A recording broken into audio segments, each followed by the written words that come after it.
Okay, Yachimo, greetings. Say everyone for joining in. I'm Odwirafo Kwesi Radahempata Akan. Let me know in the chat room if there's any issue with the sound, if you can't hear, if there's an issue with the imagery, just let me know. And I just want to pull up one thing, we'll get started.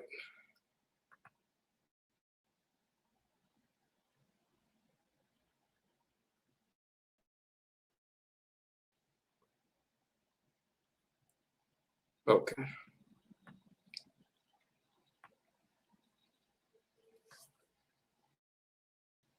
Okay, so I'm doing this live stream because, there's a great deal of misinformation regarding our identity.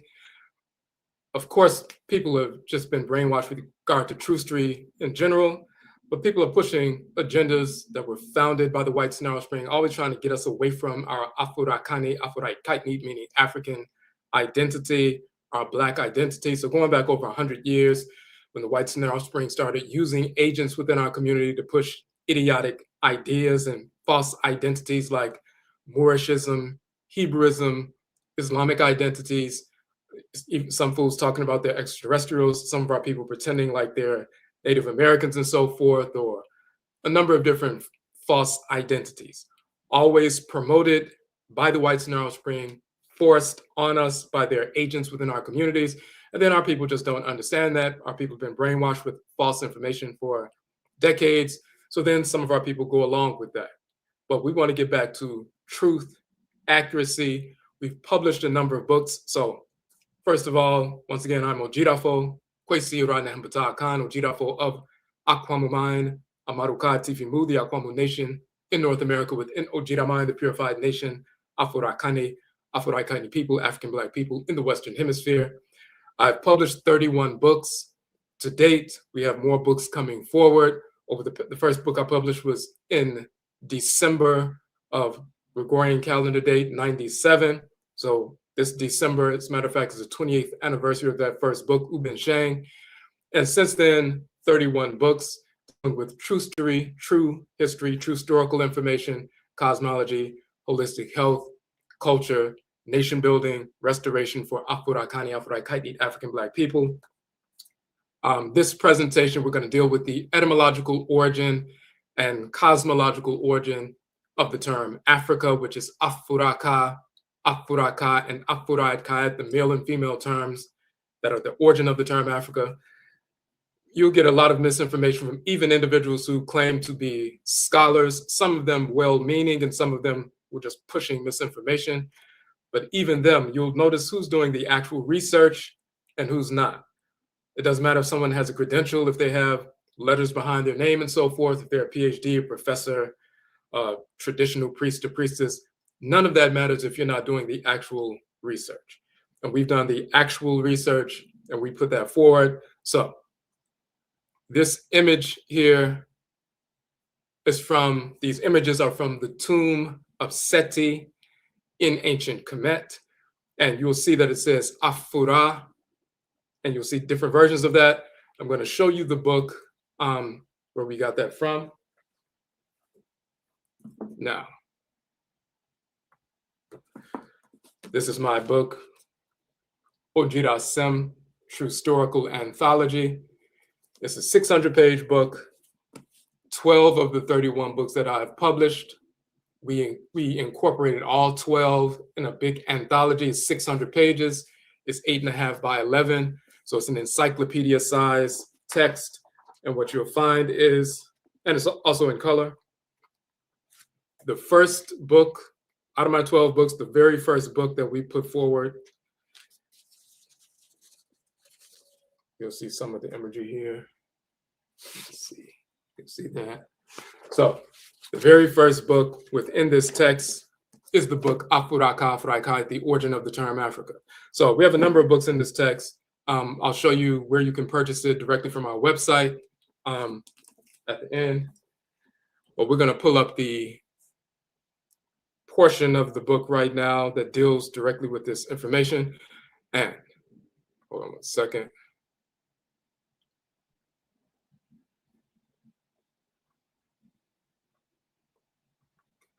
And what we have done is when we look at these primary sources, and it's very important to deal with primary sources and not, just going along with what other people have said. We deal with primary sources and then we actually source them and we actually, hold on one second, it's taking a minute to come up. Okay. So I'm showing you the ebook version right here, but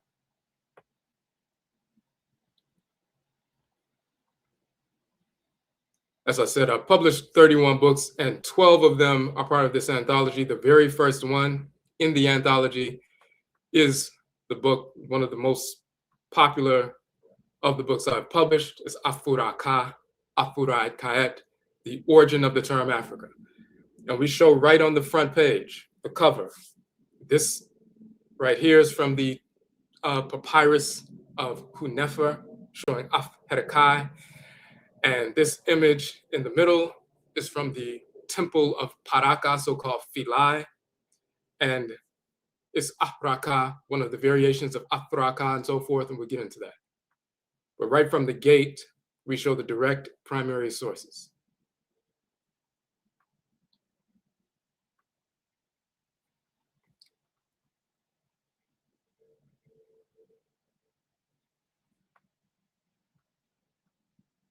And we will also show, when people say that Africa was named after the Roman general, Scipio Africanus, totally false. Arabic origins, Greek origins, Latin origins, Sanskrit origins, all these pseudo-etymologies, we expose the fraud of each one of those, the Greek origin, Latin origin, Phoenician origin, Arabic origin, Sanskrit origin, Scipio Africanus, Leo Africanus, all of that, we expose that in the book and show how each one of them are fraudulent, false pseudo-etymologies for the term. Now,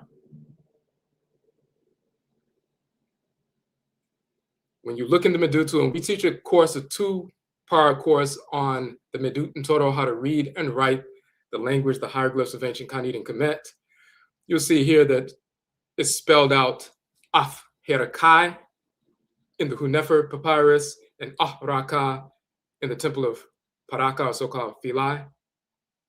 So let's get into where we got that from. Let's start off with the term for land itself. So we talk about the Earth's surface, the land. There's a term, Ka, in ancient Kemet, and Ka means soul or divine consciousness. So you see the symbol like this, that's the symbol for Ka. The feminine version is Ka'et. It means soul or divine consciousness, the deity that governs your head, the soul, the spiritual force, that's the spirit's brain. In ancient Khanid and Kemet, that's called the Ka, the soul of the divine consciousness. On the other hand, the Ba is the spirit. So you have a spirit, which is a Ba, your divine living energy, the solar fire that's moving through you, that's animating you. That's the Ba for males, Ba'et for females. We're talking about Black people only. The soul or divine consciousness, the divinity that governs your head, your divine consciousness, that is a divinity, a male divinity for your male, a female divinity for your female, and that is called Ka for males and Ka'et for females. So Ka means soul, divine consciousness. We show the symbol. But it's very interesting because the word for land, specifically a high land, a land above the surface of the water, is also called Ka. You see the 2 arms here. And then you also see the man standing with his 2 arms up, and it's in exaltation. It's talking about high, up, exalted, above. So the hands are going up, a high land. So you'll see it's spelled Kat, you see Ka, and Ka'et. Now, the reason why in this particular dictionary that was written over 100 years ago, that they use the Q for the Ka sound is because they decided that they had already used the K for the bowl with the lip on it for the Ka sound. So since there is more than one Ka sound in the language and culture and writing of ancient Kemet, how do you represent the Ka sound if you already represented the Ka sound? So for example, in English, you have the letter K, that's the Ka sound. You also have the letter C, which is round, that's another symbol. It's the Ka sound, as in cake. But C can also be the S sound, like in cellular phone. So the half circle or more than a half circle, that symbol is the K sound.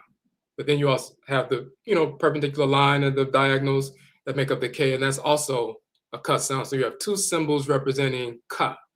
You also have the CH in English, that combination, that's K, like in Chrome or chronology. So you have you have two symbols separately, K and C, which is the K sound, two different K sounds, and then the CH combination is the third K sound. In ancient Kemet, the bowl with the lip is the K sound, that's the first K sound. So they transliterated that as the letter K. But then you also have this slope, a terraced slope or a smooth slope, and that is the K sound as well. And let's blow it up. This little slope right here next to the male, that is the K sound also.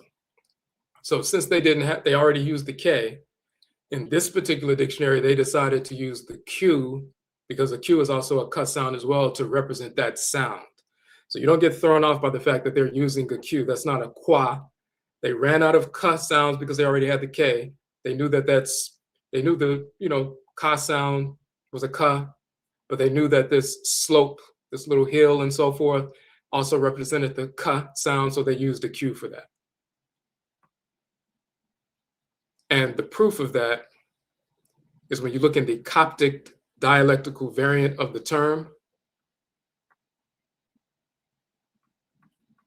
As you can see here where it says Coptic, kaye, the Coptic dialect is the dialect of the language of Kemet that came into use about 2,000 years ago at the end of the dynastic period.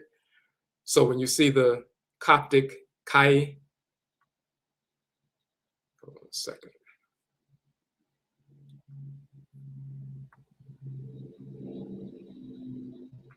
You see it says Coptic kaye right here. In the Coptic dialect, which is still spoken in Kemet today, they're showing the vocalizations of the ancient language and how it was pronounced. So that's proof that the slope is the K sound. So that's kat as well as kaet. These are dialectical variants. Now, what does kat and kaet mean? Highland, Nile banks above the river. So it's a high land, kaet.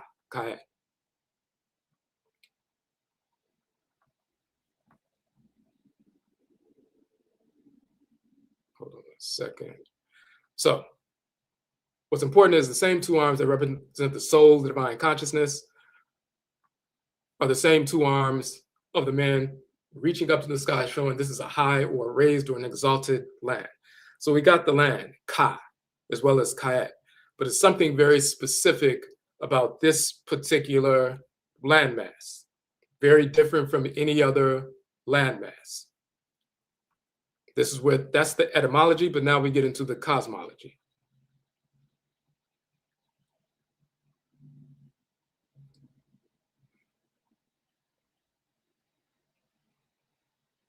Now, Ka, the land above the banks of the river, the high ground upon which the deity of creation first stood. That's the cosmological part. So not only is it a high land, the land above the banks of the river, and you'll find that the word ta means a flat land, a flat plain. So a flat plain is ta, a high land like a mountain or a hill, a raised land is a ka or kaet. Now, the high land upon which the God of creation first stood. Let's blow this up a little bit. It's also redoubled, kaka, and that's a doubling principle in Afurakani, Afuraitkaitnit languages. We double the sound to give it more emphasis. So a hill in Kemenu, a sacred region in Kemet, on which the heavens rested. So it's a sacred divine hill upon which the deities first descended at the creation of the world. It's Ka, Kaet, You see the dialectical variants here, kai and koi and so forth. Feel, to be high, to be exalted. You also have ki and so forth. Now, to give it context, since we are Afurakani, Afuraitkaitnit people, we can look in other Afurakani, Afuraitkaitnit languages and find the same definitions. We should be able to do that if we say that our people migrated from ancient Khanid and Kemet, Nubian Egypt, into Western, Central, and South Afuraka, Afuraitkait, Africa a couple of thousand years ago, continued the civilization, and then a few hundred years after that, some of them were taken from those regions and forced into the Western Hemisphere during enslavement, and this is how we ended up here. So, in the Hoodoo tradition, the Voodoo tradition, and Juju tradition, and Wanga and Gengan in North America, we're still using these ancient terms and these traditions that you find in Western, Central, and South Afuraka, Afuraitkait, and you find all the way back in ancient Khanid and Kemet. So we can prove that. In the Twi language of the Akan people of Ghana and Ivory Coast, the term koko is defined as a hill or a mountain or a raised land. That is the kaka of ancient Kemet. There's a specific koko Afu, Afu, as you can see right here. Afu, and that is defined as the region where the great ancestress and her family settled after having descended from the sky on a golden chain at the beginning of the world. So in our Akan culture, we say there's a specific kaka. That's where the great ancestress, the spirits, came down at the beginning of the world to establish the world. So it's called kaka Afu, and that kaka Afu is Afuraka, Afuraka, Afuraka, and so forth. But we go further. In the Yoruba tradition, the Yoruba people of Southwest Nigeria, the term for raised land or mountain is ke or oke, as you can see here. There's a specific oke ara. There are 5 sacred hills in Yoruba cosmology, 5 sacred oke, and the oke ara is defined as the mountain or the hill ke that the Orisha first descended upon at the creation of the world. So in ancient Khanid and Kemet, there's a ka or kaka, a sacred hill or raised landmass that the deities first descended upon at the creation of the world. In our Akan culture, koko, Afu is a sacred koko, a landmass, a raised land, upon which the great spirits descended at the beginning of creation. In Yoruba, the oke ara is the sacred mountain or hill upon which the Orisha, the deities, first descended at the creation of the world. Now we have the linguistics, etymology, but also the cosmology crossing cultures.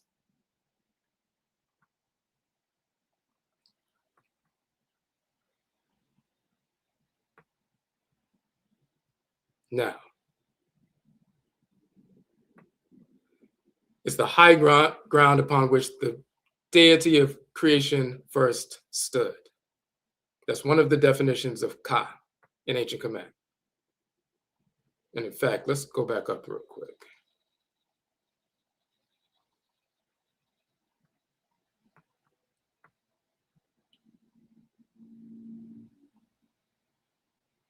As you can see right here, Ka, masculine, Ka'et, feminine, and the T is a concretizing noun in the language of ancient Kemet. So the T or the Et is a concretizing noun and it's a feminizing noun.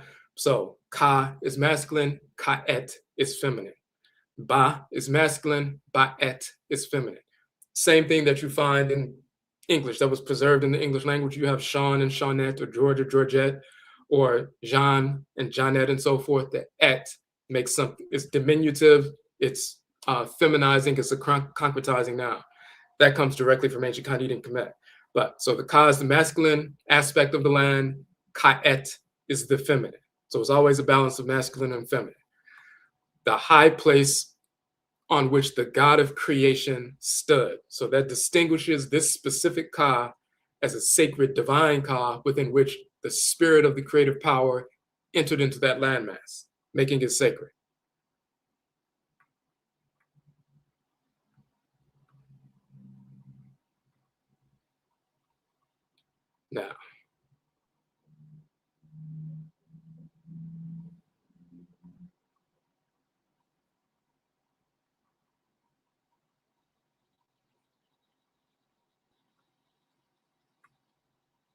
Hold on a sec.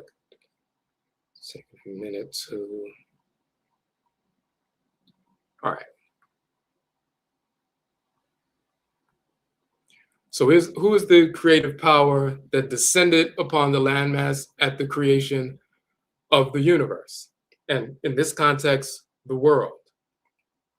Here we have images of Ra and Ra'et, the creator and creatress.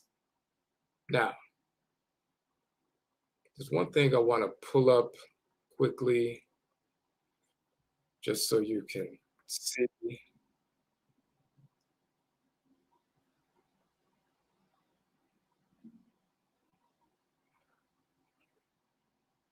And it's important with regard to primary sources. So this is the reason I want to pull it up for you. Just so you can see where we get this information from.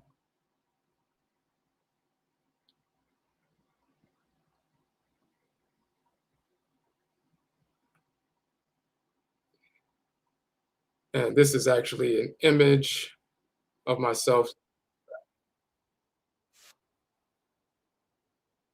Take this down for a second. Just so you can see we're talking about primary sources and where we get the information from, and we're not just, making up anything. Hold on.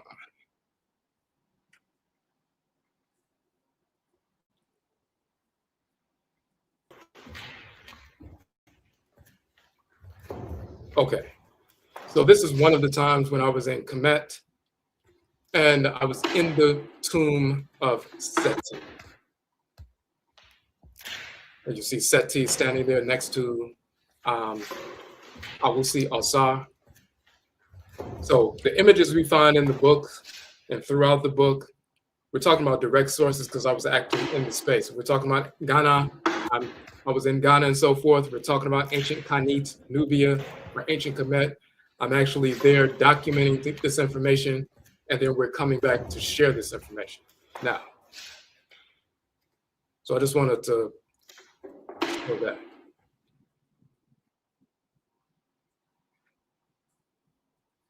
And in addition to that, I'm going to show you another source just so you can get a better understanding of the way that we are bringing this information out. When we talk about the Akan language, for example, and we compare, this is one of the articles I put forth, the Akan vocalizations of our ancestral language of Kemet, just so you can see what we're talking about.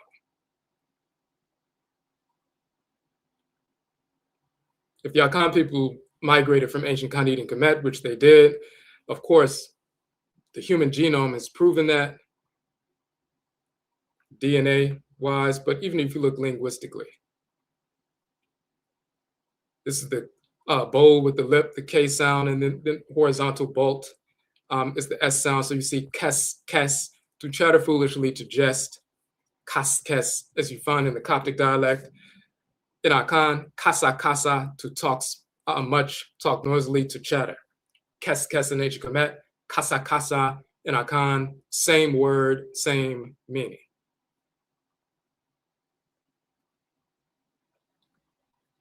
Hem, hem in ancient Kemet, a cry, war, bellow, a battle cry, and so forth. Hama, hama in Akan, boisterous, the sea rages, as agitated by a storm, raging. So a cry, a roar, a battle cry, a raging, to roar, to bellow. Hem, hem, hama, hama, same term, same meaning in Kemet and the Akan language. Here's that bowl with the lip, the ka sound, kai, as well as ka, as well as kai, two different variations of the spelling. To think out, to cry, call out, tell out, to repeat, to say. So that's ka, as well as kai. Ka with the nasal on the top, ka, to emit a sound, to utter, speak, say, or tell. So if in Akan we say ka, and this is nasal, so it's kan, to utter, speak, say, or tell. And in ancient Kemet, ka, as well as kai, but kai, to think, to speak, to say, cry out, utter, tell, speak, tell, same word.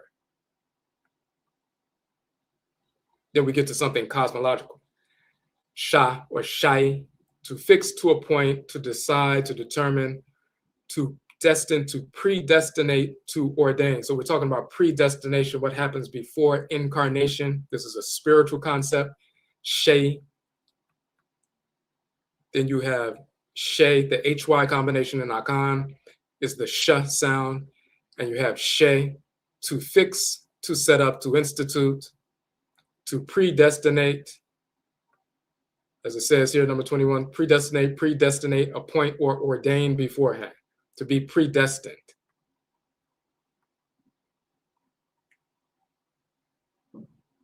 So to ordain, to appoint, to fix, to appoint, ordain, same term, same cosmology, and so forth.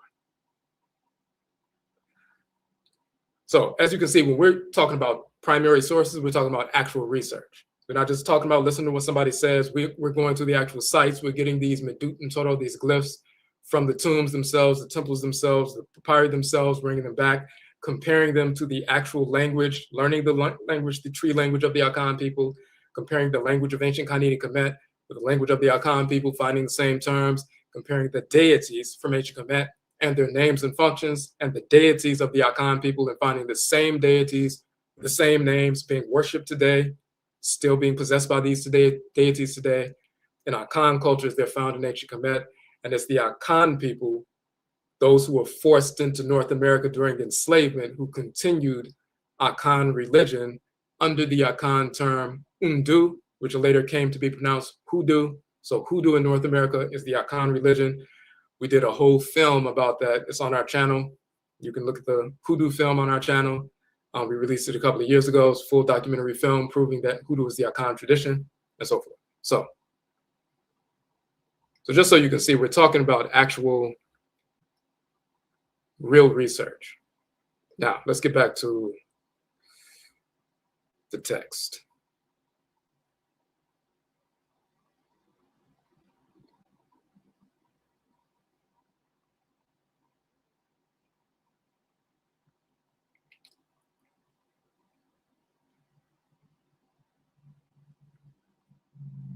Okay.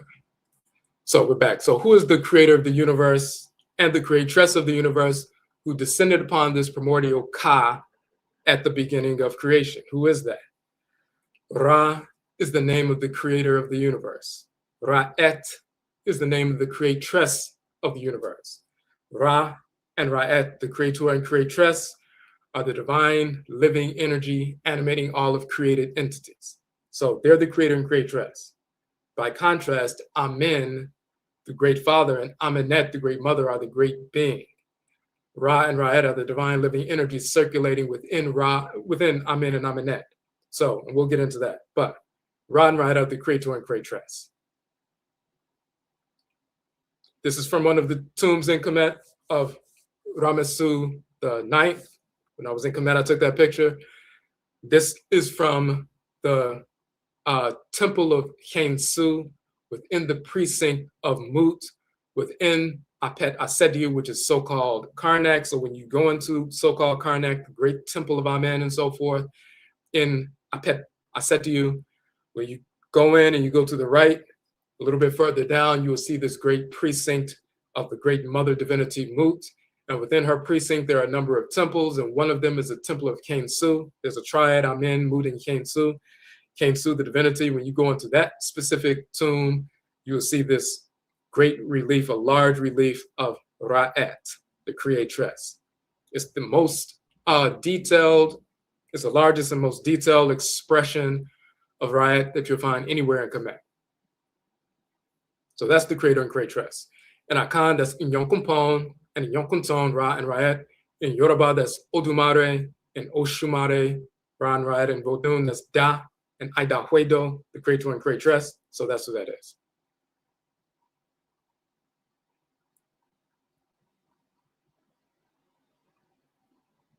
And so you have Ra and Ra'et, the creator and creatress. Now, what's important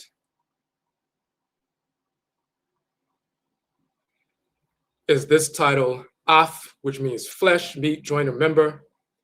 Afu, plural. It says the carcass of the sun god of night, or the dead body of Ra. He has the form of a ram-headed god, and his shrine is encircled by the serpent Mehen. Afu means flesh, but it also means house or place of residence.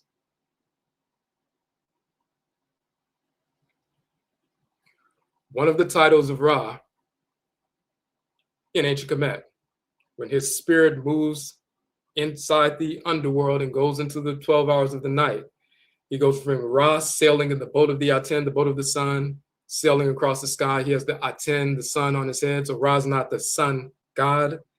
Aten is the sun god. Atenit is the sun goddess. Ra and Ra'et, and you see they have the Aten and Atenit on their heads, the solar discs on their head. They possess the sun, just like a spirit possessing someone in a hoodoo ritual or a voodoo ritual and so forth. The spirit comes down and possesses and operates through the body of the person. Ra and Ra'et possess the sun. When their spirit animates the sun, they illuminate the sun and so forth. But hold on a second. Okay, so that's why Ra operates through the sun and uses the sun as a transmitter of his spiritual energy, the same with Ra'et. So when Ra is sitting in the boat of the Aten, the boat of the sun, and sailing from sunrise across the sky to sunset, see the sun setting in the west. Then when the sun goes down into the quote unquote underworld for the 12 hours of the night and sails in the underworld for 12 hours before it gets back to the eastern horizon, Ra is no longer Ra. He's Afu Ra. Ra inside the Afu. Ra in matter, in the flesh. The earth itself becomes the flesh, Afu of Ra. Same thing with Ra'et, Afuraitkait. Now,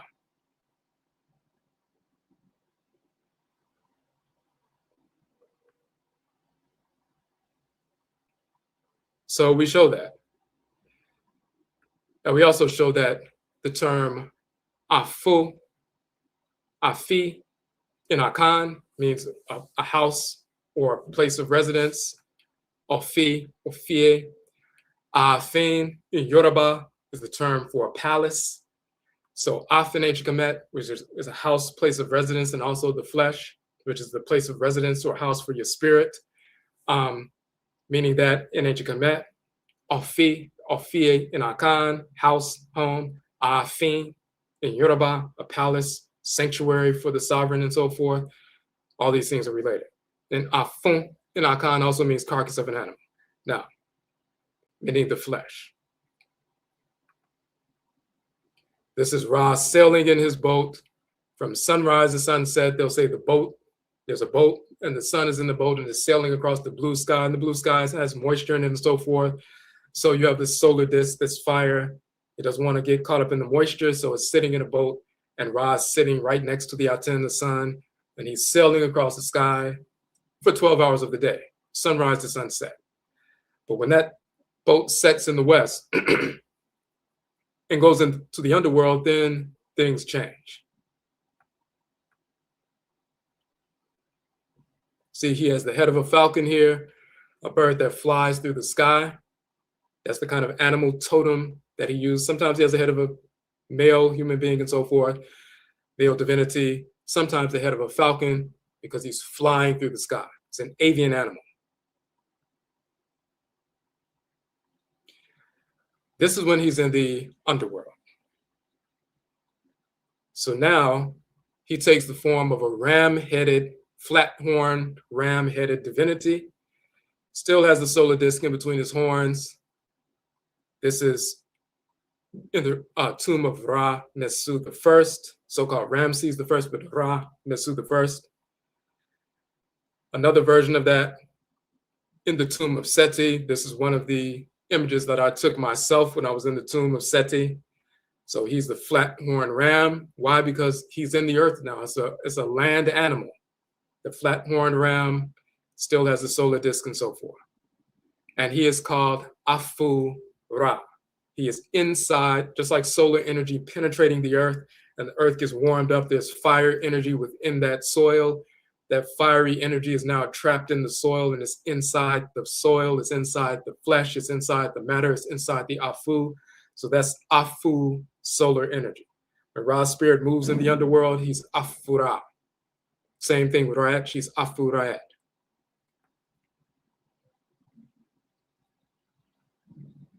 This is a rendition of the solar disk going in the underworld and so forth, compared to the fertilization of an egg and so forth. You can see the similarities.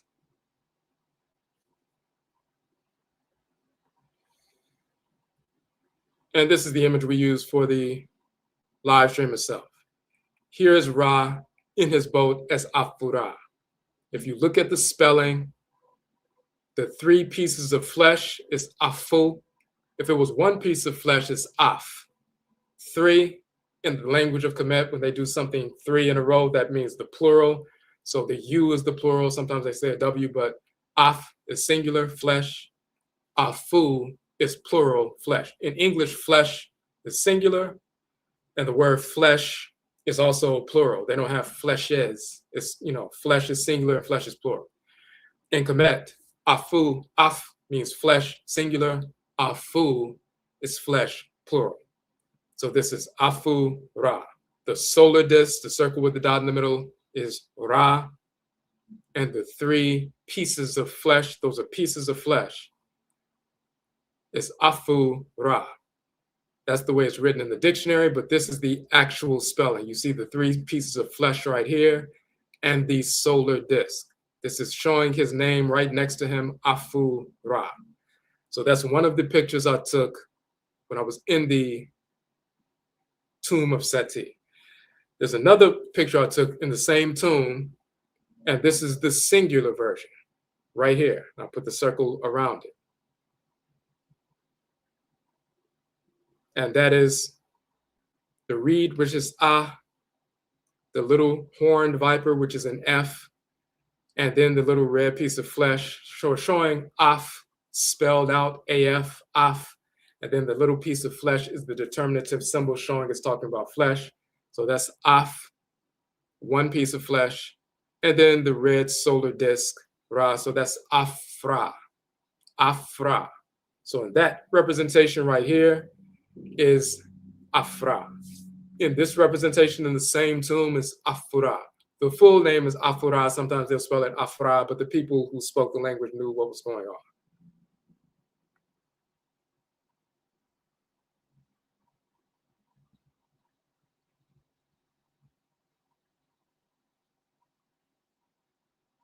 Now, just as a confirmation,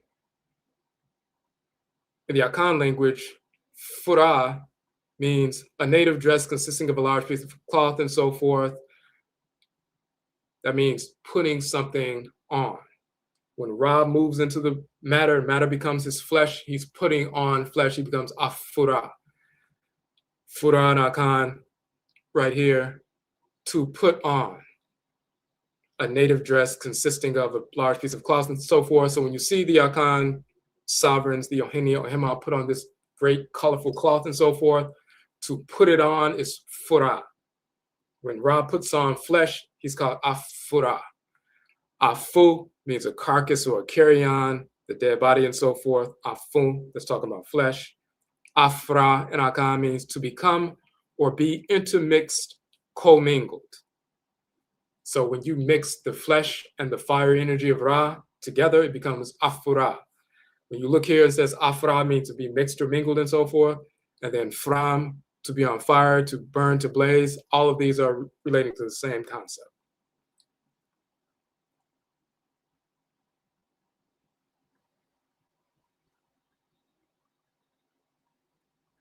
And then we also have Kaka Hill, as we saw before. Kwa, plantation, a farm, meaning a fertile land. Kwa, a fertile land. Afu, and also Afu, plantation, cultivated ground or field. That's a fertile land. When the land is not fertile, and then all of a sudden it becomes fertile, it becomes Afu, that's Afura, the fertile land. When the spirit of Ra moves through the land, it becomes vitalized, fired up, solar energy in the land, fertile. It can bring things forth and so forth. In Akan, that's Afu, and Afur, that's Afura in ancient Kemet. So we show those various, connections. And we show the same thing here, Afu, flesh or house, Afura, Ka, and then you have Ofi, house or home in Akan, Afu, animal carcass, Afuo, fertile land, Fura, to put on, all these different things.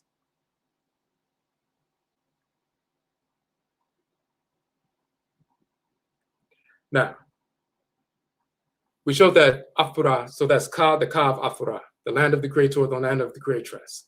Now, there are false etymologies that were put forward for the origin of the term Africa, which is nonsense. They'll say the land was named after Scipio Africanus.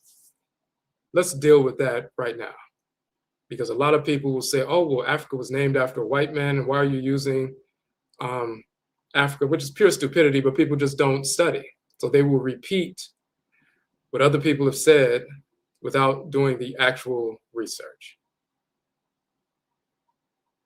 And sometimes people are, well-known speakers or quote unquote scholars and so forth, but they're simply misinformed. And you don't listen to people just because, well, so-and-so is an elder, so we have to listen to what they say. Some of them are misinformed. And a wise elder would tell you to verify what they have to say.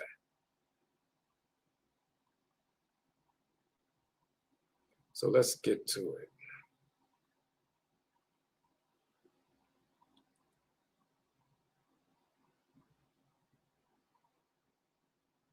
And first I want to deal with this. Just give me a second.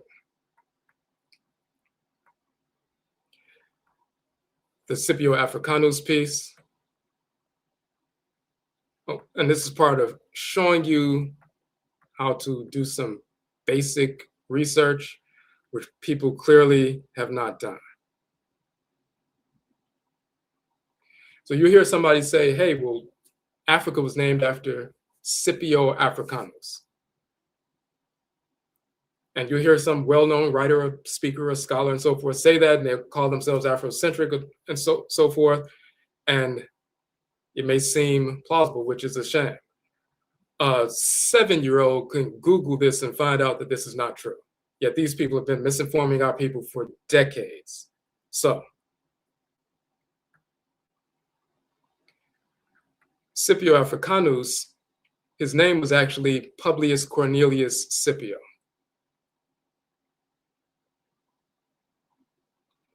And we just show the, lineage right quick.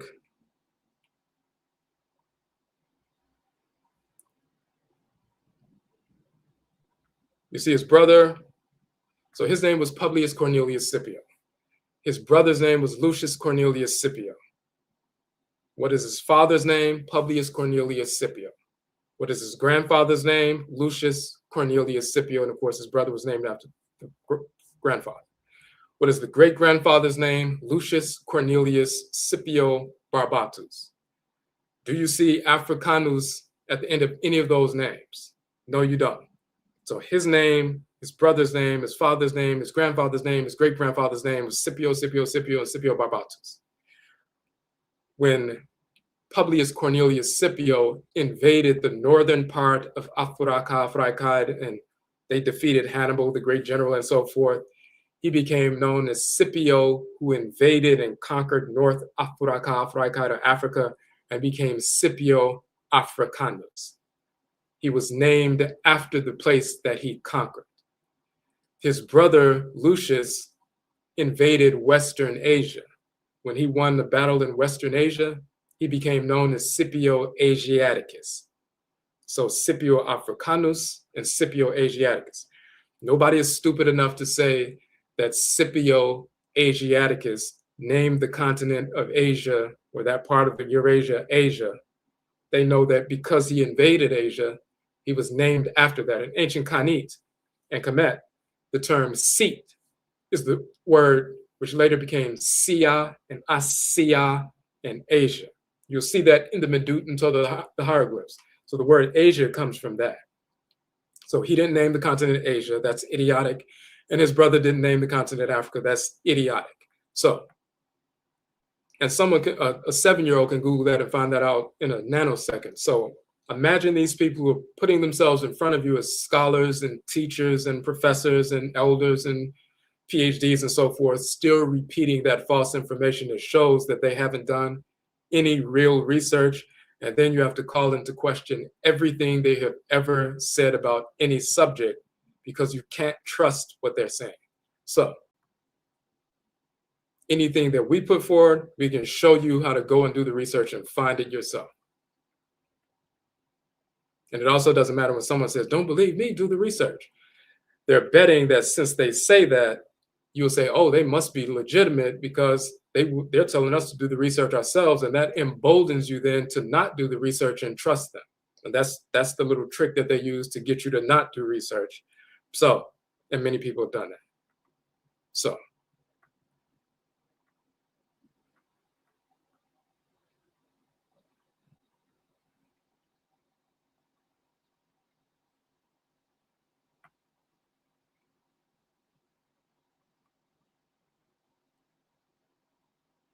let's go back up. I just wanted to point out a couple of those things that was important. And it's a very extensive book, so we're not going to go through the entire piece, but let me just point this out right quick.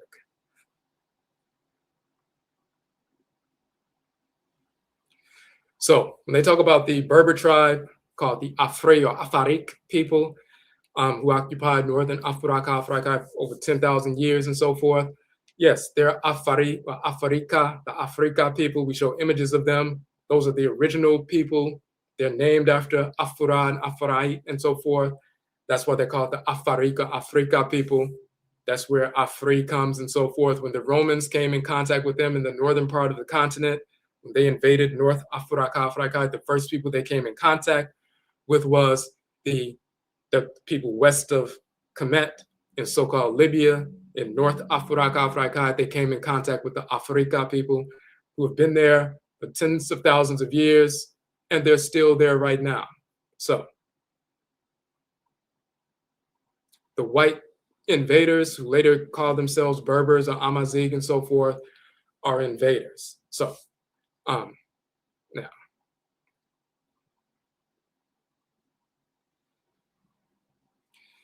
when they talk about the Greek term Afrik, meaning not cold, when you look in the ancient Kemet, the term afer means hot, to be hot, smoke, hot, vapor. And in fact, let me show you a quick. You also see that they talk about, in Latin, Apre Ka, the sunny land, Apre Ka, the land of Apre. That's para, apra, and pre in Coptic, Apre Ka. So this is where they got that from. The Phoenician term,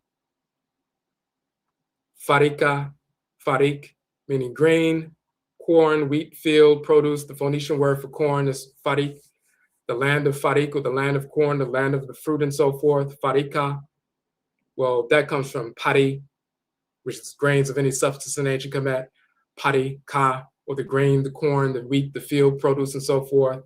That's where the Phoenician term farika, or farik, meaning substance, produce, and so forth, that comes from pari, which is corrupted into fari in ancient Kemet. The term farak, to divide, to separate, the Phoenician root farak, separation, to divide. And they'll say, well, Africa comes from farak, to separate, divide, and it's divided from, quote unquote, Kanani or Canaan or quote unquote Israel and so forth, Phoenicia. Farak comes from per, a sign of subtraction, to go away, leave one's country. Perek, which became Ferek, to divide, to separate. So it doesn't have Phoenician origins either. Sanskrit and Hindi, the term apara, they'll say, oh, maybe it comes from the Sanskrit term apara, which means the land that comes after. When you look at para, to come after, that comes from para, in ancient Kemet, para or para, what comes forth, offspring, posterity. So when UNESCO, the United Nations Educational, Scientific, and Cultural Organizations, multi-volume set on the history of Africa, they published that, a number of years ago. And in the section about the etymology of the term Africa, they gave the Phoenician possibility, Greek, Latin, Arabic, Berber, and so forth. we just showed that each one of those are not the origin of the term. And also each one of those terms are para in Sanskrit, Faraka, Parak in Phoenician, Frika in Greek, Pareka in Latin. All of those terms literally come from ancient Khanid and Kemet and are found in the Medutu, the hieroglyphs, with the same meanings. And the Greeks and the Romans and the Phoenicians and Hindus and so forth learned those terms from our people. So they're not even Greek, Latin, Sanskrit, and Arabic terms and so forth. Now,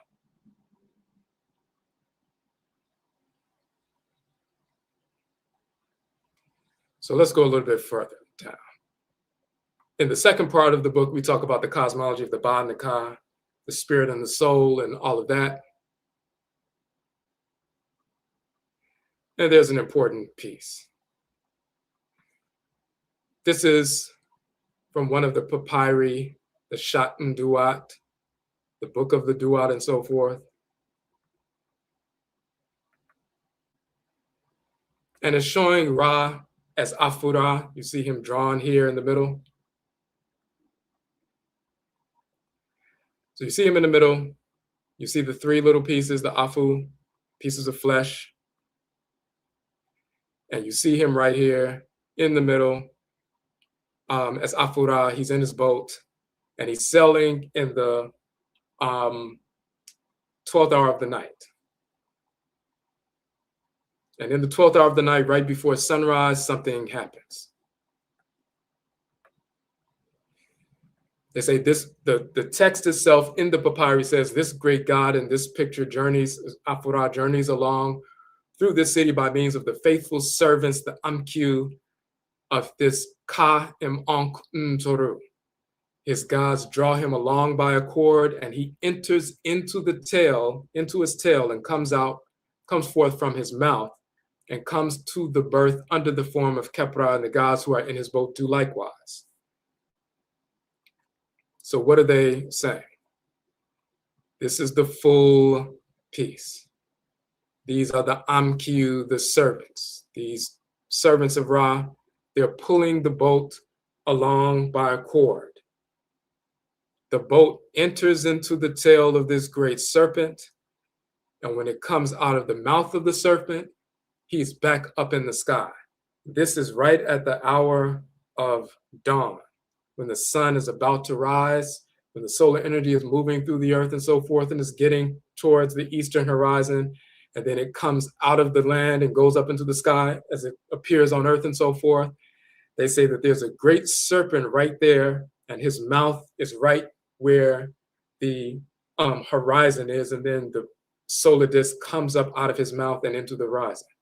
So Afu Ra moves through the tail of this great serpent, moves through his body, and then when he's born at the day, he goes from being Afu Ra, and he goes up into the sky, he leaves the earth again, and he goes from Afu Ra, the land animal, flathorn ram, into Ra, the head of the falcon, solar disk on his head, up in the sky. But as long as he's connected to earth, he's Afu Ra, and he's moving inside this great serpent, and this great serpent's name is Ka M'Onk Ntoru, the Ka of the living deities. Afu Ra is moving inside the great Ka. That is Afu Ra Ka. This great Ka, this serpent, is representative of the landmass right at the beginning, the opening of the land from which the solar energy will come out of. And that's that primordial hill that that serpent is dealing with. So Afu Ra is moving through the Ka. That is Afu Ra Ka cosmologically.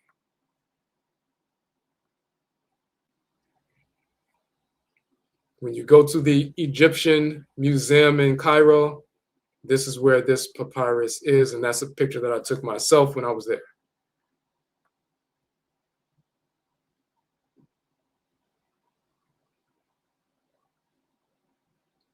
This is another representation of the same thing. Instead of showing a great serpent, they show Asar and his body bent over in a circle at the 12th hour of the night. And his body is the body of the Duat and so forth, the black soil of the Duat and so forth, and then Ra is born from that. But we show early in the text that in that capacity, when Ra is moving through the underworld and he connects with Asar.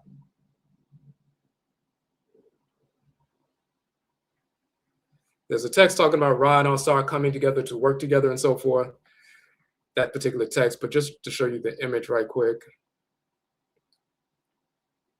This is Asar, this is Afu Ra,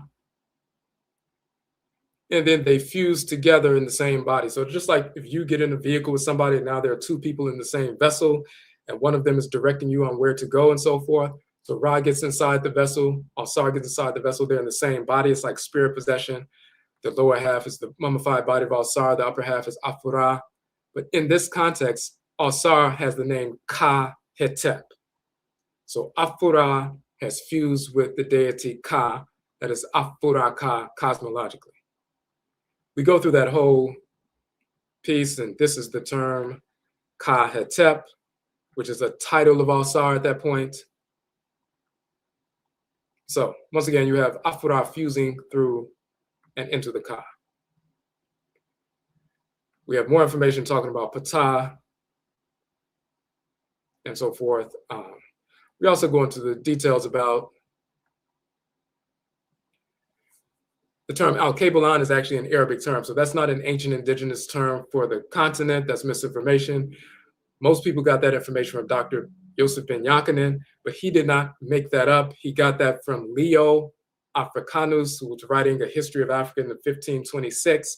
And he's the one who said that the Sabaeans and the Numidians and others call the land Al-Kabalan.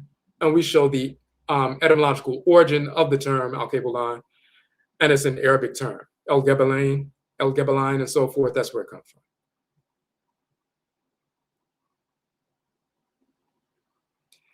And by the way, this is not Asar, it's not Atem. This is the Canaanite god El. So when they talk about El, and in our book, Kukutuntum, the Ancestral Jurisdiction, we show that Yahweh is a fictional character.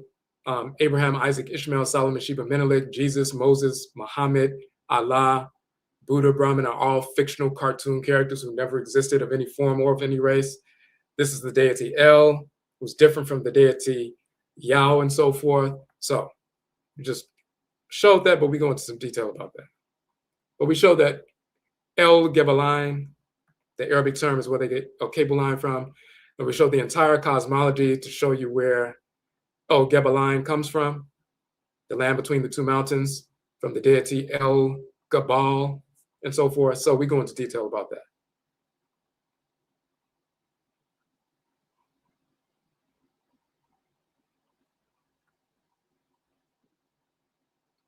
We mentioned Amen and Amenet previously. Well, the Great Mother and Great Father, Supreme Being. Ra and Ra'et are the Creator and Creatress, who are servants of Amen and Amenet. So if you look at your body as an Afurakani man, like Amen, an emanation of Amen, and your body as an Afuraitkaiti woman, as an emanation of Amenet, then you're the great being, and the solar energy, divine living energy, life force energy surging through you is your Ra force as a male and Ra'et force as a female, and you direct that energy to different parts of your body and so forth. Amen and Amenet are the Great Mother and Great Father, Supreme Being, and the life force energy circulating through them. Through our creation is Ra and Ra'et, their Ra, Ra'et force, and they direct Ra and Ra'et to go out and create. When you go into the temple of Apet Asetu, so-called Karnak, once you get to where all the pillars are, if you go to the left, you'll see this image right here. It's one of the images I took. That's Amen and Amenet standing together. If you go all the way to the back and then you make a left, you will see these two great colossal statues, like 15 feet tall, of Amen on the left and Amenet on the right.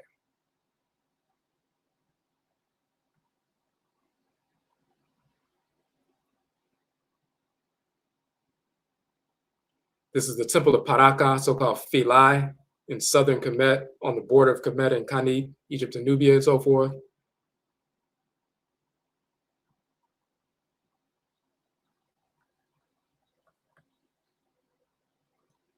This is Ra'et from the temple of Khonsu. I just want to finish this portion off.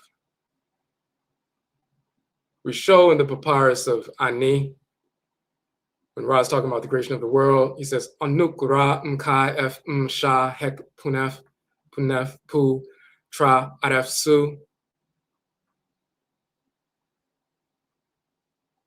Ra Pu Shai Kaif Nsut Hinin Nsut. And it goes on to say, Afuraka Ka. It's talking about the creation of the world, the foundation of the world. I am Ra and his rising. In the beginning, ruled this he. Who then is he? Ra, it is in the beginning. He rose within Hinin Su as a king, or within sovereignty, within existence, not come into being, or not yet had come into being, the pillars of Shu.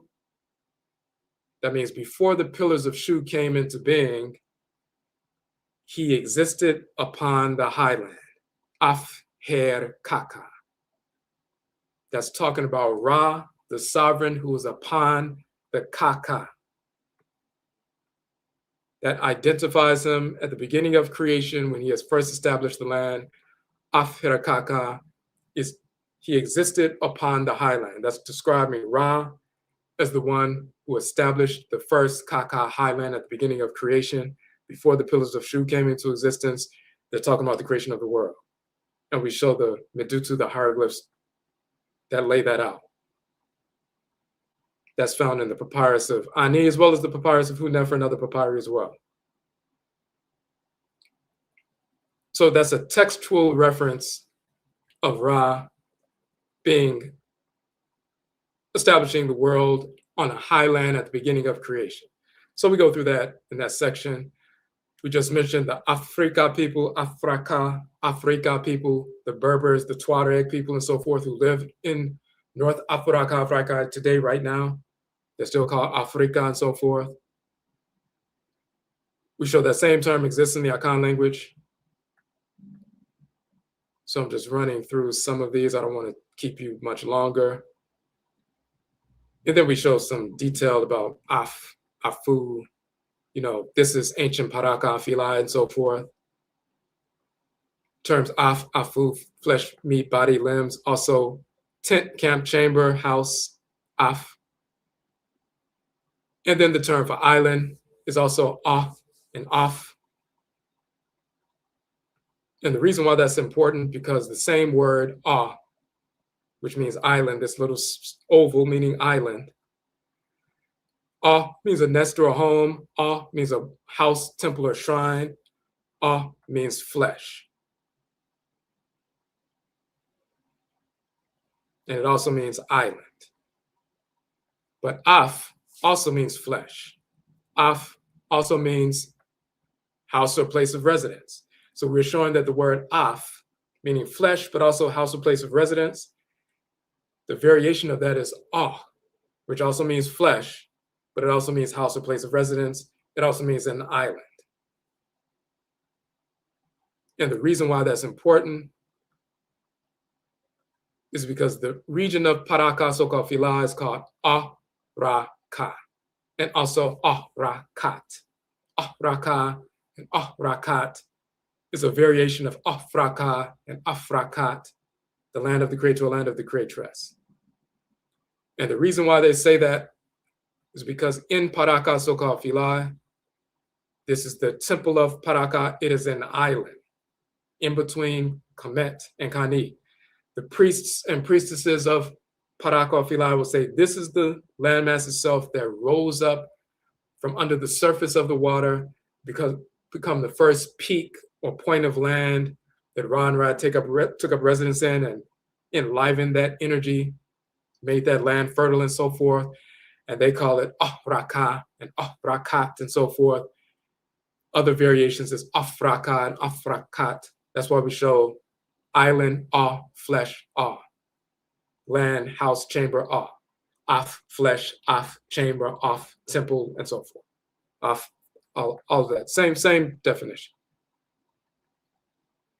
And we prove the etymology. So we're talking about a land raised up, and you see the symbol of the man with the two arms. That land that rose up at the beginning of creation, Ra Ka, Afuraitkait. That's a variation of Afuraka and Afuraitkait, same thing.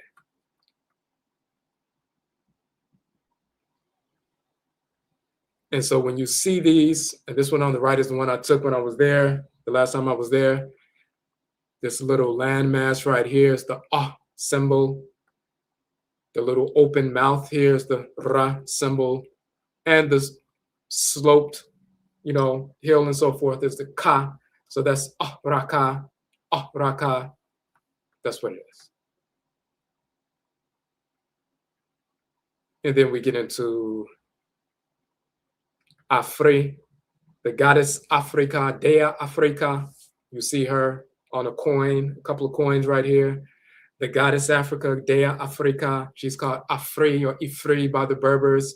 The Romans called her Ifrika, Afrika, because she was known as that by the Berbers before the Romans got there.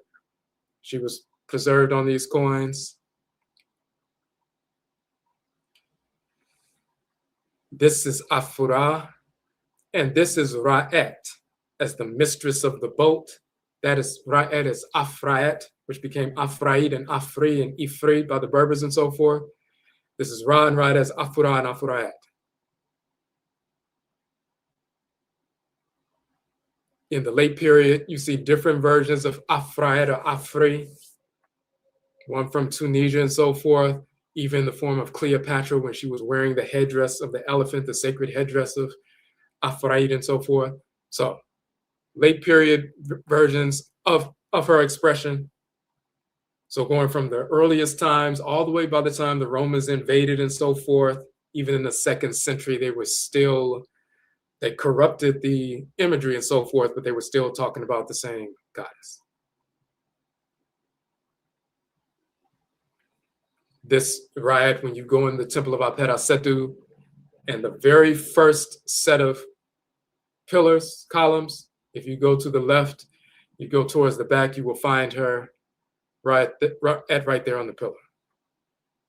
And this is the late period version of her. You see the Tuareg people, the people of the blue veil. They still use henna and dye their arms and so forth blue. This is one of the Per'a, so-called pharaohs, Osorkon, the 2nd of Libya, right west of Kemet, have always been using the blue tint, the blue henna and so forth, never stopped.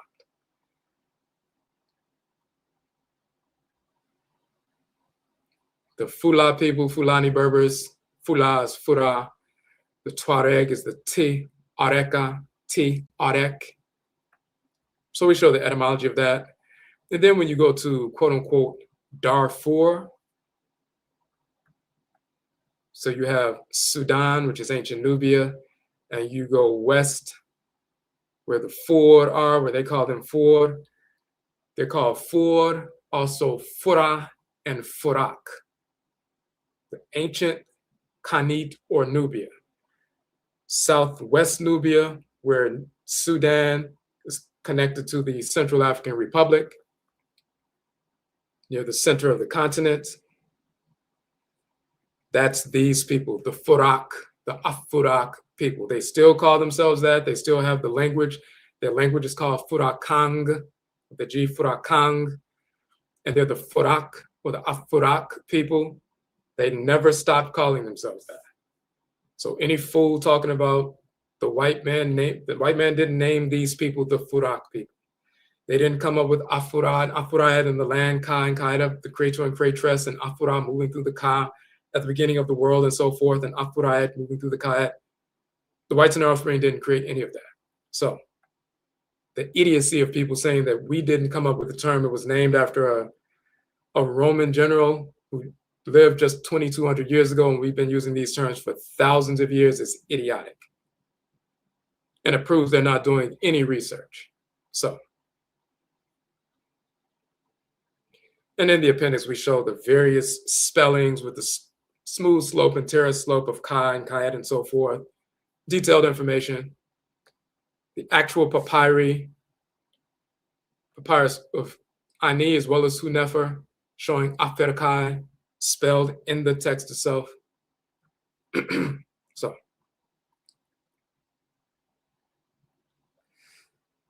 So that's what I wanted to share today.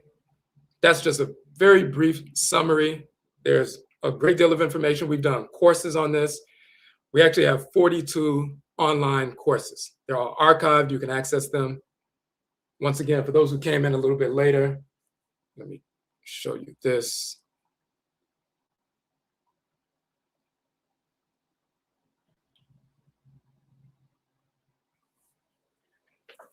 The book Afu Ra Ka, Afuraitkait is the first book in our anthology, ODWIRASEM, Trustorical Anthology. It's a 600-page book, 8.5 by 11 full color. So it's an encyclopedia-sized book. I took 12, as you can see here, 12 of the 31 books that I have published. I put them all together in one great anthology, an encyclopedia-sized book. The first one is Afu Ra Ka, Afuraitkait, the origin of the term Africa, which we were just checking out. The second one is Kuku Tuntum, the ancestral jurisdiction. In this book, we show the cosmology of creation and so forth, but we also get into how the various fictional characters of the Bible, Quran, and Talmud never existed. So Jesus never existed, Muhammad never existed, Buddha never existed, Abraham, Isaac, Ishmael, Solomon, Sheba, Menelik, Moses, Aaron, all of that, none of them existed. So we go into detail about that, how they were manufactured. They weren't black, they weren't white, they didn't exist at all. They took names and functions of specific deities from ancient Kemet, corrupted those names and functions, and added them on to fictional white characters who never existed. So to try to blacken up Jesus, Yeshua, Yahweh Shah, is like trying to blacken up Santa Claus. Jesus never existed. Yeshua, Isa, no matter what term you want to use, never existed at all. The same with Muhammad, the same with Allah, the same with Yahweh, the same with Buddha, Brahman, and the various characters of the Bible and Quran. Now,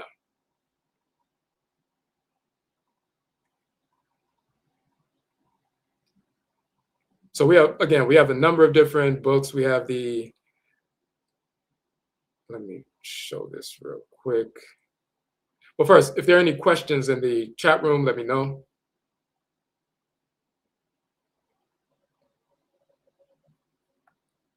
Hold on a second. I'm going to pull up.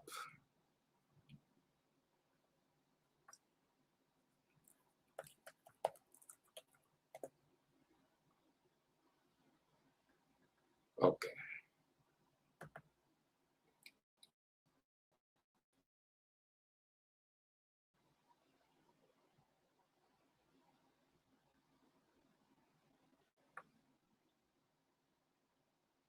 All right, so I want just to show you the back cover of the text.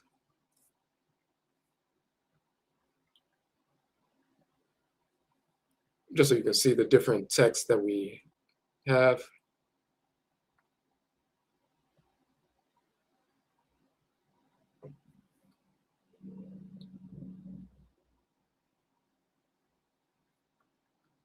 All right.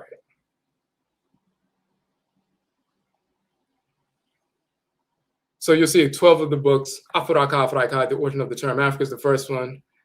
We also have Ankh, the origin of the term yoga, Karakasa, the origin and nature of the chakra. So the terms yoga and chakra or kakra come from Yonk, Yonka, which is one of the variations of the term Ankh and so forth, and Karakara in ancient Kemet. The book Kokobo, Dissexuality, Homosexuality, Divine Prohibition Against Dissexuality, Homosexuality in ancient Kemet. And we show the text showing that there's a divine prohibition against that. So when individuals try to pretend like there was quote unquote gender fluidity in ancient Kemet and there was no, prohibition against that, and that only came with the Christians and Muslims, total fraud. We have texts talking about how that's against divine order and you can't go to the ancestral realm if you participated in that perversity, as well as other perversities. So we show the actual text and we go through those texts point by point to prove that. Anidaho, we talk about the origin of the term God, Ga, which is a title of the ancient divinity Amen and Amenet, Ga, Ga, Ur, and so forth. So God is not a German term. That German, Proto-Germanic term comes directly from a title of Amen as well as Amenet in ancient Kemet. the origin of the term nigger. When they try to say nigger means God, pure stupidity. We go into detail about that. Ritual practices, libation, shrines, ritual song, ritual dance, ritual chant, ritual meditation, shrines, all these different things we talk about in the Uben Shang. We have the book More Means Dead, showing that the term more literally means dead. So there's no such thing as us having a Moorish identity. That's pure idiocy, pure stupidity. The term more literally means dead. It means cosmologically, spiritually dead, physically dead, socially dead. So to call yourself a Moor is idiotic. You're calling yourself spiritually dead, physically dead, and socially dead, literally. We have Kemet, Hinat, and Toro, the Black nation and divinity, showing that the terms Kemet, with the etymology of the term Kemet, meaning Black, the Black nation, and Black people, as well as Ntoro. We also show the etymology of the term Black, Biri, which is a sacred term, Biri, which became Birik and Bilik and Black. Biri comes from ancient Khanid and Kemet, and it's found in Afurakani, Afuraitkaitnit languages like the Akan language. That's a sacred term. So this notion that Black means death and all that, pure stupidity once again. So we show that in the book More Means Dead as well. Rakit Hina Speret, the etymology of the words religion and spirit, Rekit and Seperet. These terms originate in ancient Khanid and Kemet. We show the etymology and the cosmology. The nature of the soul, the divine consciousness, the divinity that governs the head for Afurakani, Afuraitkaitnit people, African Black people. We go into detail about that in that book. This book about Tahuti, he shows up as Tahuti in Kemet, Fa in Vodun, Ifa in Yoruba, Afa in Igbo, Sankofa in Akan, and so forth. So we show the same divinity Tahuti across these various cultures, and it's titled Fa. So all of these books we have within our text. Let me show this. This is the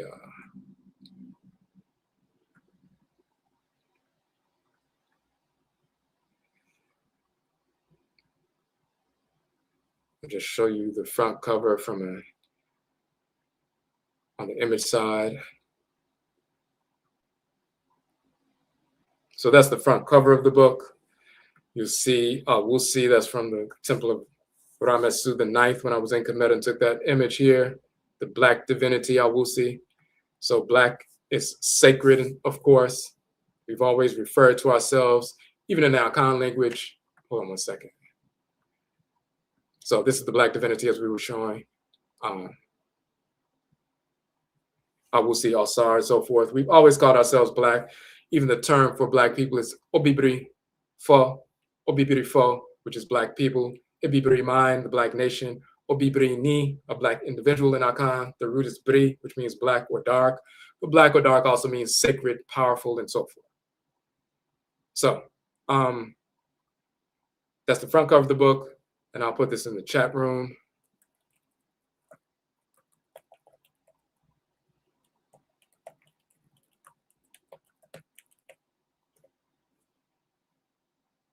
So you can order our book, all the information we went over today, plus, all those 12 books. You can order our book now from our website. We have a 30% discount automatic for those people who are our followers. The book is on Amazon, but it's more on Amazon because Amazon takes 60% from all booksellers. So they take 60% off the price. And that's just, what distributors do. So that's why you have people, they have their book on Amazon, but they also sell it on their website as well because they can sell it at a cheaper price. So let me show you on the link itself so you can see it. And we have two separate links for that.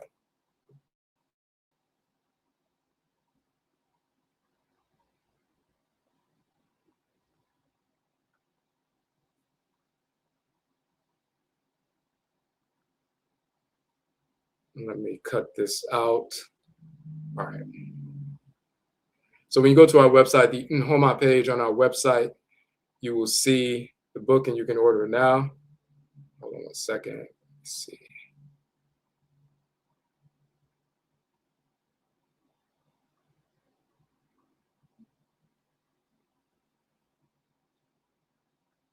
All right.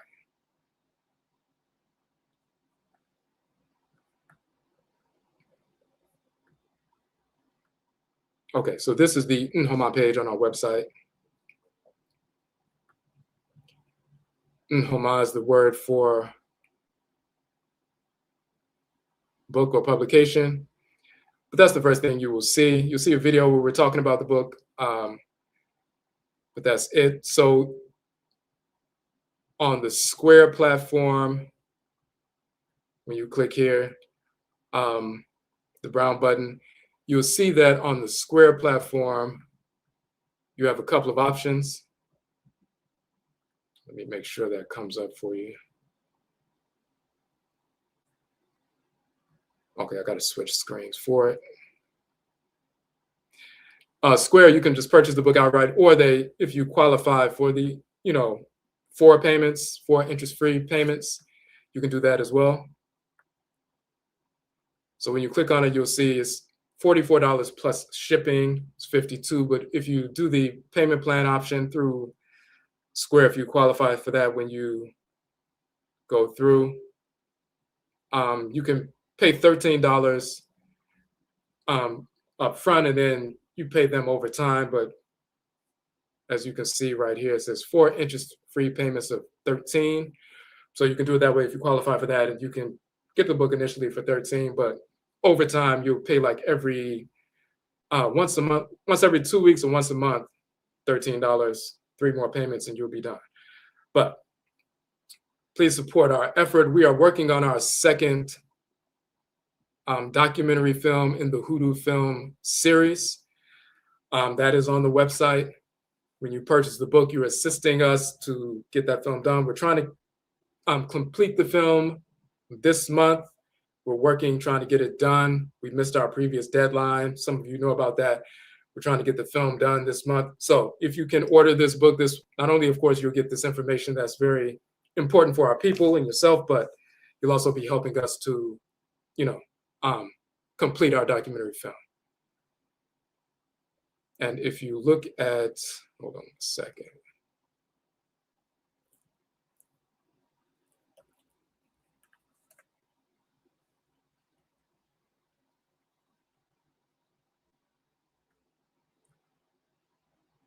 You'll see right here.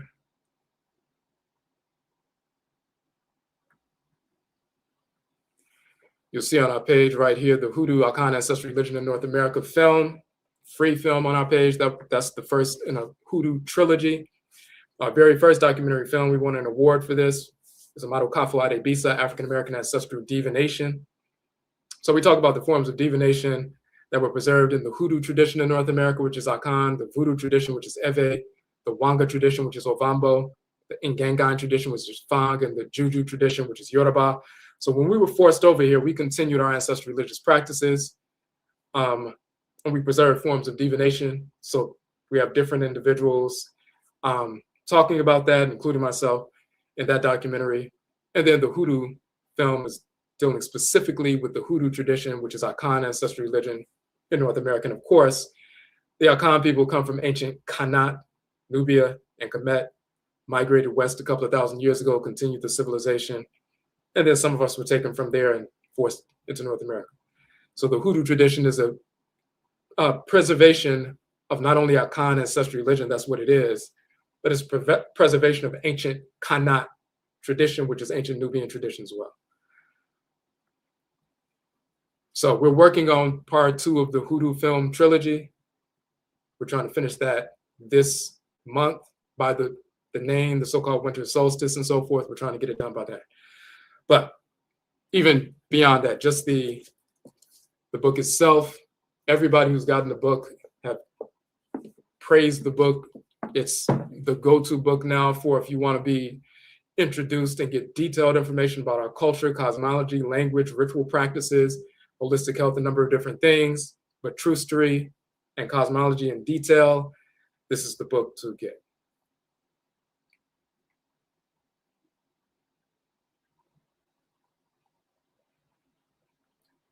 Okay, so any questions in the chat room? We're going to go ahead and end it here if we don't have any questions left in the chat room. Let me make sure I didn't miss anything. I don't think I missed anything.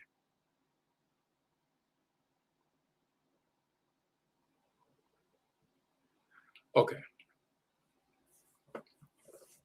Okay, so Yedase, we thank everybody for tuning in to this live. Please share the information.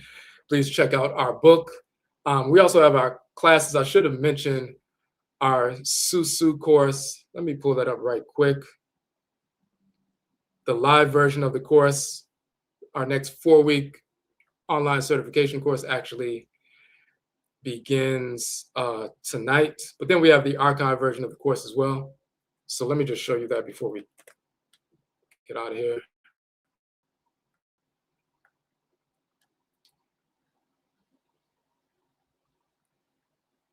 All right.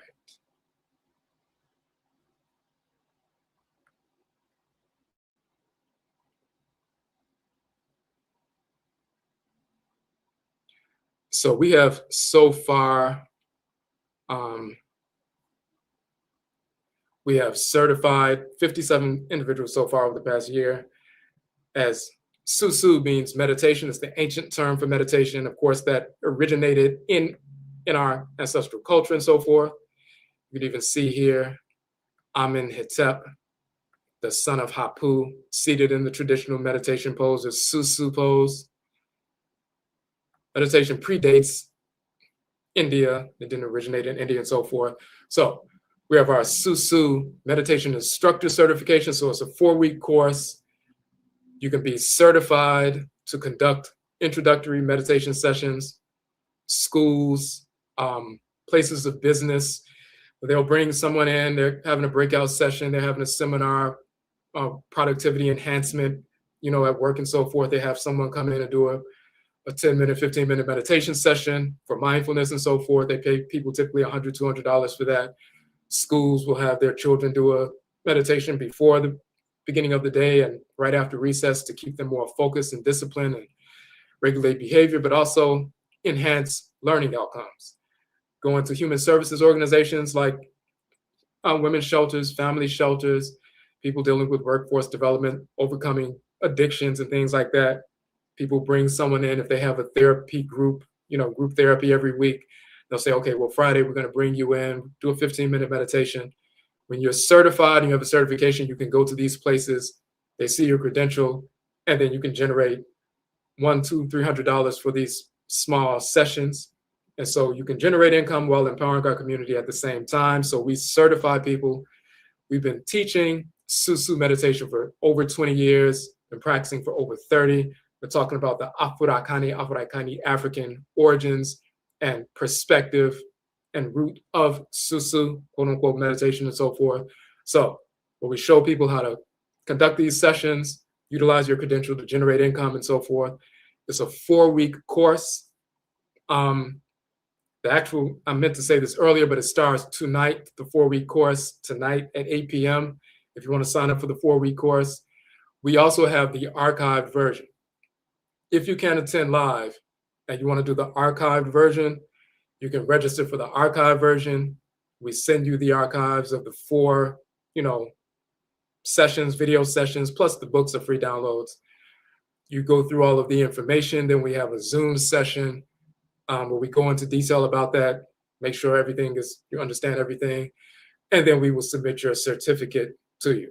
So if you want to do the archive version, if you don't want to do the live session or you can't do the live session, every Tuesday at 8 p.m. for the next 4 weeks, the archived version is available now. And in fact, we just sent this out this week. We have a payment plan option for that.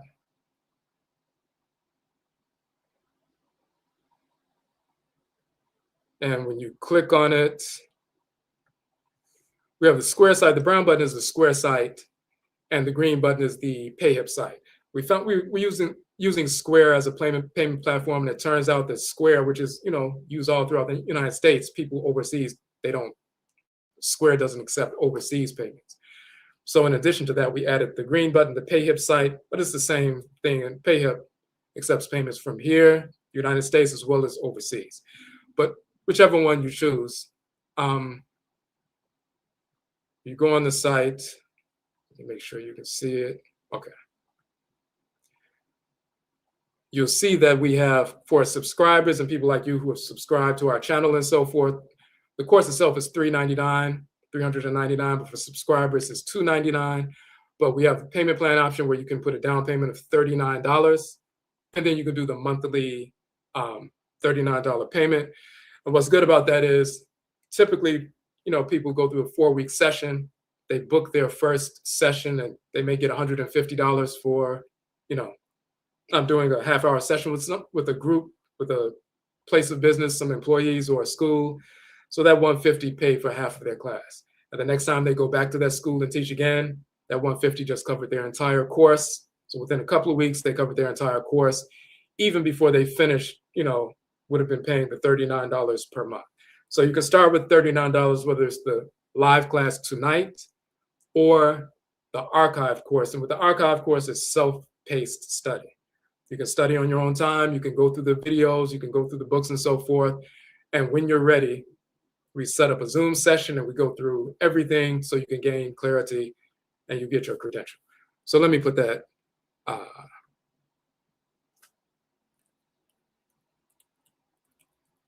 link in the chat room.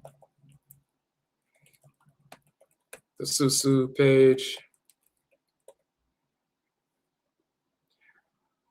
Okay, so question, will you be offering the chakra balance certification live again this year? We may not do that one live, but we do have the archive version for that. And with the archive version, we still have, the Zoom session. And what she's referring to, let me go back.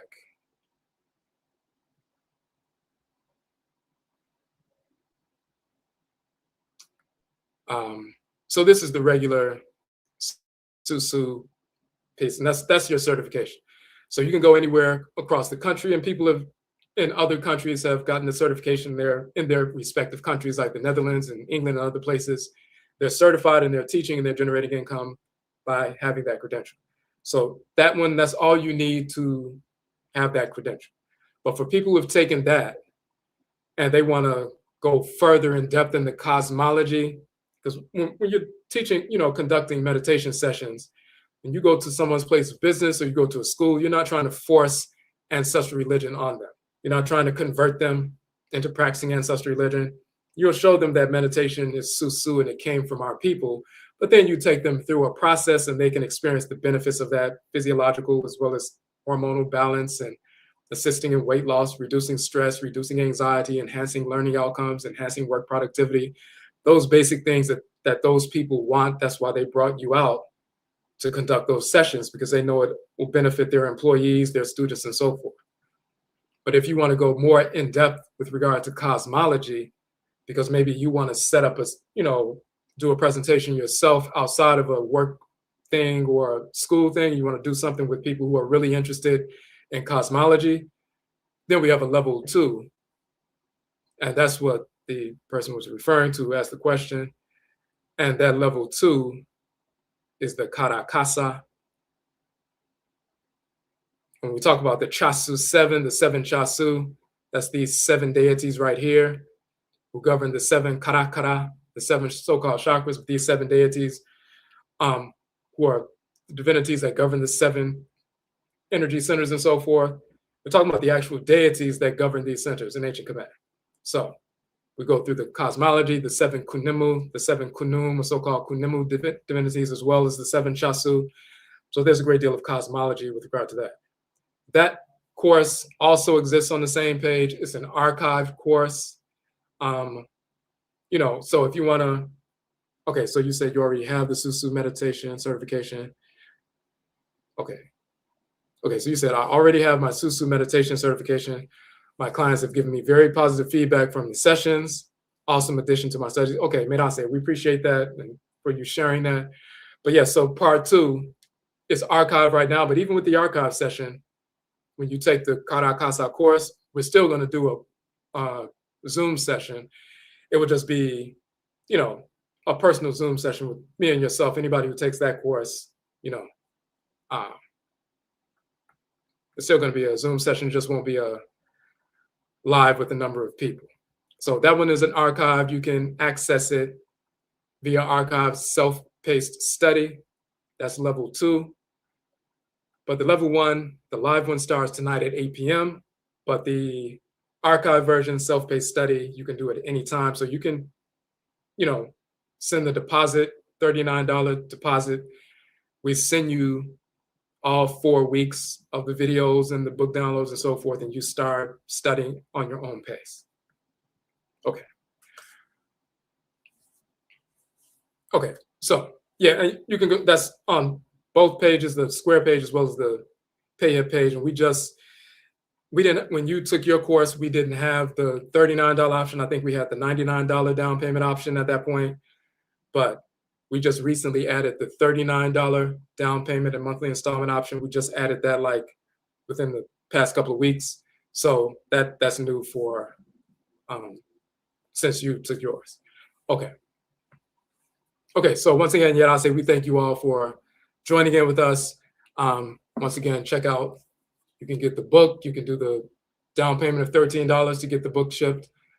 And we may be doing some more lives to further go into the other 11 books as part of this anthology, just so we can go into some detail about this cosmology. But again, I'll say we thank you for tuning in, and Yebe Shabio, we will meet again.